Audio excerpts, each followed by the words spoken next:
Brought to you by TechnoSpark 20 series smartphones. Brought to you by TechnoSpark 20 series smartphones. I'm superhuman. मैं युवा हूँ तो युवा हित की बात हमेशा करूँगी। मैं तो यही कहना चाहती हूँ कि पार्टी में अगर युवा वर्चस्व आता है तो जोश जुनून उत्साह की बढ़ोतरी पार्टी में होती है, पार्टी कार्यकर्ताओं में होती है। और मैं मानती हूँ कि बदलाव प्रकृति का नियम है, समय समय पर बदलाव होना चाहिए, हर स्तर पर होना चाहिए, पार्टी स्तर पर होना चाहिए और बदलाव को स्वीकार भी करना चाहिए। जो हमारे आदर्श हैं, जो हमारे सीनियर लीडर्स हैं, उनको सहर्ष युवाओं को आगे करना चाहिए, उनके ऊपर हाथ रखना चाहिए, क्योंकि अगर हमें वास्तव में पार्टी हित में अगर सोचते हैं तो युवाओं को आगे खड़ा करना होगा और जब ही हमारी पार्टी जिंदा हो सकती है। आगामी लोकसभा चुनाव में दौसा लोकसभा क्षेत्र से पानी का मुद्दा अहम हो गया है और हर राजनेता, हर पार्टी पानी में अपना अपना रंग भरना चाहती है, जमाना चाहती है। हमारे साथ आज मौजूद हैं राजेश्वरी मीणा, जिन्होंने ईआरसीपी के लिए पैदल से लेकर प्रधानमंत्री नरेंद्र मोदी की आम सभाओं में ईआरसीपी के झंडे लहराए थे और भारत जोड़ो यात्रा में भी राहुल गांधी के सामने ईआरसीपी का झंडा बुलंद किया था, जिसकी तस्वीरें खूब वायरल हुई थी। कुछ बात करते हैं राजेश्वरी जी, जिस तरीके से संघर्ष हुआ है, लेकिन जिस तरीके से ईआरसीपी पर राजनीति हुई, क्या लगता है कि कौन कहाँ 19-20 हो रहा है? देखिए, ईआरसीपी पूर्वी राजस्थान नहर परियोजना ये 13 जिलों का प्रोजेक्ट था, जिसमें पानी की समस्या से पूर्वी राजस्थान की जनता को निजात मिलती है अगर ये प्रोजेक्ट धरातल पर आता है। विगत 2 साल से हम गांव-गांव, ढाणी-ढाणी में व्यक्तिगत स्तर पर, संगठन के स्तर पर ईआरसीपी महापंचायतें, जन जागरूकता अभियान और जन जागरूकता रैलियां अपने हर स्तर पर हमने ईआरसीपी के लिए आंदोलन किए। चुनावी माहौल है, अभी विधानसभा के चुनाव गया है, लेकिन मुझे लगता है कि ईआरसीपी का जो मुद्दा था, जो पूर्वी राजस्थान का बहुत बड़ा मुद्दा था, वो चुनावी विधानसभा चुनाव में भी गौण हो गया था। पार्टियों के द्वारा पूर्वी राजस्थान की जो किसान हित का, जनहित का इतना बड़ा मुद्दा था, उसे गौण कर दिया गया था इन नेताओं के द्वारा, पार्टियों के द्वारा। अब आगामी लोकसभा इलेक्शन आए हैं।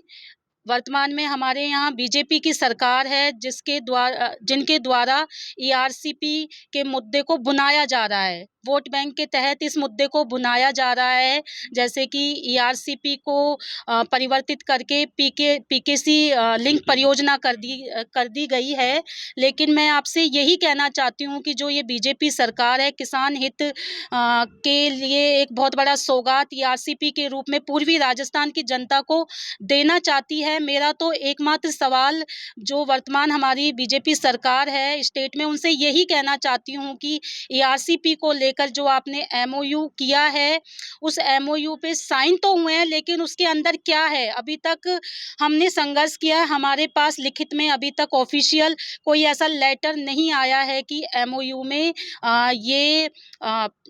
इस प्रोसेस के तहत हमें पानी मिलेगा, कितना पानी मिलेगा, किसी को कुछ भी अता पता नहीं है। दोनों पार्टियों को अता पता नहीं है और लोकसभा में ईआरसीपी को बहुत बड़ा चुनावी मुद्दा बना के बुनाया जा रहा है। तो मुझे लगता है कि जो ये बीजेपी की सरकार है, किसान हित के रूप में ईआरसीपी को सामने रख के चुनावी एजेंडा के रूप में वोट बैंक की तलाश कर रही है, वोट बैंक लेने की कोशिश कर रही है। मुझे लग रहा है कि ये जनता को गुमराह किया जा रहा है ईआरसीपी को लेकर। क्या लगता है कि जिस तरीके से जो पहले की सरकारें हैं, जैसे कांग्रेस की सरकार थी, तो काफ़ी आरोप प्रत्यारोप लगे थे उस टाइम, और जैसे सरकार चेंज हुई, एमयू का जिस तरीके से हुआ कि एमयू हो गया है, लेकिन जैसे सचिन पायलट ने भी आरोप लगाया था कि भाई दिखाओ, मतलब अभी भी राजनीति थमी हुई नहीं है। क्या लगता है पानी पे इतनी राजनीति क्यों? देखिए, मैं तो सिर्फ यही मानती हूँ कि जो ये ईआरसीपी का मुद्दा है, इसमें ना तो किसानों की तरफ ध्यान दिया गया है पार्टियों के द्वारा, ना जनता की तरफ ध्यान दिया गया है। मैं आपसे कहना चाहती हूँ कि पिछले 2 साल से हम ईआरसीपी पर काम कर रहे हैं। हकीकत ये है संदीप जी कि पानी की बहुत बड़ी समस्या पूर्वी राजस्थान की जनता में पूर्वी राजस्थान में है, जिसमें मैं आपसे कहना चाहती हूँ 5-6 जिलों में तो हम ईआरसीपी जन जागरूकता अभियान के तहत घूमे हैं। मैं किसी और गाँव का उदाहरण नहीं देना चाहूँगी, मैं मेरे गाँव का उदाहरण देना चाहूँगी, लालसोट के खुर्रा गाँव की।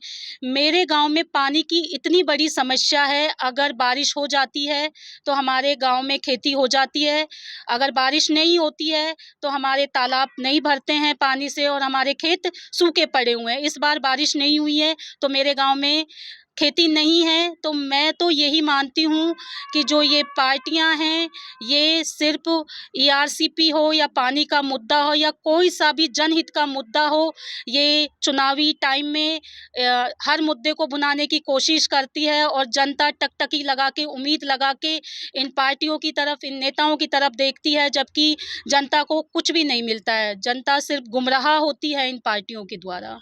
आप प्रधानमंत्री की जो सभाएं थी नरेंद्र मोदी जी की, वहाँ भी गई थी, हाँ जी। पुलिस से बड़ा आमना सामना भी हुआ था। हाँ जी। राहुल गांधी की भारत जोड़ो यात्रा में भी आप दिखाई दी थी, तब भी आप काफ़ी वायरल हुई थी ईआरसीपी के एजेंडे के साथ। क्या लगता है, दोनों पार्टियां आप हमेशा मौजूदगी करती हैं अपने साथियों के साथ, उसके बावजूद भी लास्ट टाइम में राजनीति? देखिए, ईआरसीपी को लेकर मैंने हर स्तर पर अपने स्तर पे, चाहे से वो पंचायतें हों, रैलियां हों या फिर पैदल मार्च हो, सब अपने स्तर पर हमने किया है।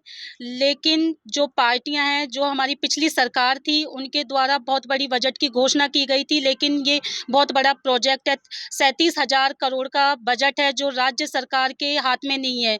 अगर ये राष्ट्रीय परियोजना घोषित होती है तो 90% अनुदान सेंटर से मिलता है, 10% राज्य सरकार इसे वहन करेगी। तो पिछली जो सरकार थी अपने स्तर पर घोषणाएं की, और जो अभी हमारी वर्तमान में सरकार है, इन्होंने ईआरसीपी को लेकर माननीय जो हमारे मोदी जी हैं, पीएम साहब हैं, उनके द्वारा घोषणा की गई थी कि अगर राज्य में डबल इंजन की सरकार बनती है सेंटर में और राज्य में, तो हम इसे ईआरसीपी प्रोजेक्ट को घोषित करेंगे।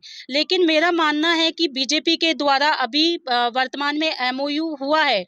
चलो, हम स्वीकार करते हैं, आम जनता है, पूर्वी राजस्थान की जनता है, पानी की समस्या है, हम सहर्ष इसे स्वीकार करते हैं कि ठीक है, आप पानी की समस्या को लेकर निजात दिलाने जा रहे हैं, ईआरसीपी की सौगात पीकेसी के रूप में आप हमें देना चाहते हैं, लेकिन जो एमओयू हुआ है वो हमें दिखाइए तो सही, उसमें क्या है, कितना पानी मिल रहा है, स्टेट को कितना मिल रहा है, मध्य प्रदेश सरकार को कितना मिल रहा है। अभी हमें कुछ अता पता ही नहीं है कि राजस्थान को कितना पानी मिल रहा है।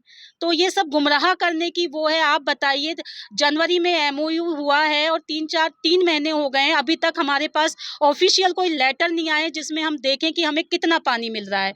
तो ये बेवकूफ़ बनाने की कोशिश पार्टियों द्वारा की जा रही है, बीजेपी सरकार के द्वारा की जा रही है। मैं तो यही कहना चाहती हूँ, अगर वास्तव में आप किसान हित की बात करते हो, जनहित की बात करते हो, तो जो पानी है, जो ईआरसीपी के रूप में पीकेसी इंटरलिंक परियोजना के द्वारा जो भी पानी है, वो हमें पूरा मिलना चाहिए। इस पानी में किसी भी तरह की कटौती नहीं होनी चाहिए। लेकिन सुनने में ये भी आ रहा है कि राजेश्वरी अब आंदोलन छोड़कर राजनीति में हाथ आजमाना चाहती है। देखिए, बिल्कुल संदीप जी, मैं शुरू से ही अपने स्टैंड पर क्लियर थी कि जब भी मुझे राजनीति में मौका मिलेगा, मैं राजनीति में ज़रूर आना चाहूँगी। और मैं आपसे यही कहना चाहती हूँ कि बिना पद और पावर के आप कुछ भी नहीं कर सकते जनता के लिए। आप एक मूक आवाज़ बन सकते हो, आप एक आवाज़ बनकर आपकी आवाज़ को दबाया जा सकता है, लेकिन आप पद, पावर, सत्ता में रहेंगे तो आप जनहित के बहुत सारे काम कर सकते हैं। तो मैं बिल्कुल राजनीति में आ रही हूँ और मेरे राजनीति में एंटर होने का जो उद्देश्य था, वो ये नहीं था कि मैं सीधे संगठन में घुसूँ, कोई बड़ा पद लेकर मैं राजनीति में प्रवेश करूँ। मेरा शुरू से एक ही उद्देश्य था कि मैं राजनीति में धरातल पर जाऊं, लोगों की समस्याएं देखूं, लोगों की समस्याओं को पढ़ूं, उनसे वाकिफ हूं, उन समस्याओं को जानूं, उनके लिए लड़ूं। तो मैं धरातल पर पहुंचकर जनता के बीच में उन समस्याओं को समझना चाहती थी, लड़ना चाहती थी, और मैंने रास्ता राजनीति का दूसरा अपनाया। मैंने जनता की जो समस्याएं हैं, आम समस्याएं हैं, चाहे से वो पानी की समस्या हो, चाहे से वो महिला समस्याएं हो, युवाओं की समस्या हो, जैसे बेरोजगारी की समस्या हो, मैंने हर समस्या को अपनी नज़रों से देखा है, उनके लिए महसूस किया है उन समस्याओं के, उनके लिए लड़ी हूँ, और मुझे पता है कि मैं वास्तव में इन समस्याओं से जुड़ी भी हूँ। मैंने ये भी देखा है कि धरातल पर लोग कितने पीड़ित हैं। एक जो तबका है, चाहे से वो दलित वर्ग हो, महिला वर्ग हो, युवा वर्ग हो, कोई सा भी वर्ग हो, हर कोई किसी न किसी समस्या से पीड़ित है। उन समस्याओं को मैंने समझा है, और मेरे राजनीति का प्रवेश समाज सेवा के रूप में मैं समस्याओं को देखते हुए आगे बढ़ी हूँ, राजनीति में प्रवेश किया है। राजेश्वरी कांग्रेस के कार्यालय के आसपास दिखाई देती हैं, सभाओं में दिखाई देती हैं, कभी सचिन पायलट के साथ फोटो होती है, कभी अशोक गहलोत के साथ फोटो होती है। क्या चल रहा है कि दौसा में एक नाम चल रहा है, अभी शायद अभी लिस्ट आई नहीं है, मुरारीलाल मीणा। क्या लगता है कि पार्टी चुनेगी, या कभी ऐसा लगता है कि हाँ उम्मीद जारी है अभी? देखिए, जो अभी लोकसभा इलेक्शन को लेकर उम्मीदवार ने, जो भी उम्मीदवार हैं, उन्होंने अपनी दावेदारी दी हैं। अब मैं तो यही कहना चाहती हूँ कि पार्टी किसको चुनती है, पार्टी पुराने चेहरे पे दाव खेलती है या नए चेहरे पे दाव खेलती है। मैं तो यही कहना चाहती हूँ कि पार्टी का जो भी फैसला होगा वो पार्टी हित में होगा, और जो भी फैसला होगा सर्वमान्य होगा। मैं पार्टी से उम्मीद करती हूँ कि ठीक है, पुराने चेहरे पर दाव खेलना आसान होता है, लेकिन सबसे बड़ी बात मैं यही कहना चाहती हूँ पार्टी से कि युवाओं को मौका दीजिए। अगर आप युवाओं को मौका देंगे तो मरती हुई पार्टी में भी दम आएगा, कार्यकर्ताओं में भी दम आएगा कि हमें मौका दिया जा रहा है। और मैं पूरी उम्मीद करती हूँ कि पार्टी नए चेहरों को भी मैदान में लाएगी, और पार्टी में एक जान फूंकने का काम करेगी। लेकिन जिस पार्टी से आप कोशिश कर रही हैं, हाँ उस जी। पार्टी में पिछले 5 साल से बुजुर्ग और युवाओं में काफ़ी लड़ाई होती रही, अशोक गहलोत, सचिन पायलट। क्या लगता है युवाओं को कितना आगे बढ़ना चाहिए, और सचिन पायलट की क्या भूमिका दिखती है अब आपको युवाओं में? देखिए, मैं युवा हूँ, तो युवा हित की बात हमेशा करूँगी। मैं तो यही कहना चाहती हूँ कि पार्टी में अगर युवा वर्चस्व आता है तो जोश, जुनून, उत्साह की बढ़ोतरी पार्टी में होती है, पार्टी कार्यकर्ताओं में होती है। और मैं मानती हूँ कि बदलाव प्रकृति का नियम है, समय-समय पर बदलाव होना चाहिए, हर स्तर पर होना चाहिए, पार्टी स्तर पर होना चाहिए, और बदलाव को स्वीकार भी करना चाहिए। जो हमारे आदर्श हैं, जो हमारे सीनियर लीडर्स हैं, उनको सहर्ष युवाओं को आगे करना चाहिए, उनके ऊपर हाथ रखना चाहिए, क्योंकि अगर हमें वास्तव में पार्टी हित में अगर सोचते हैं तो युवाओं को आगे खड़ा करना होगा, और जब ही हमारी पार्टी जिंदा हो सकती है। दौसा लोकसभा पायलट परिवार का गढ़ रहा है, वहीं दूसरी तरफ किरोड़ीलाल मीणा का भी एक गढ़ है। कितना मुश्किल मानते हैं, क्योंकि किरोड़ीलाल मीणा समाजीय तौर पर बड़े नेता हैं और पूरी राजस्थान के सबसे गद्दार नेता हैं वो। देखिए, दौसा की राजनीति में बिल्कुल मैं यही कहना चाहती हूँ कि डॉक्टर किरोड़ीलाल जी हैं, वो हमारे समाज के सम्मानीय नेता हैं और लोगों के दिलों में भी राज करते हैं। लेकिन यहाँ बात आती है बीजेपी और कांग्रेस की। कांग्रेस पार्टी से टिकट की मांग कर रही हूँ, तो मैं कांग्रेस की बात ही रखना चाहूँगी।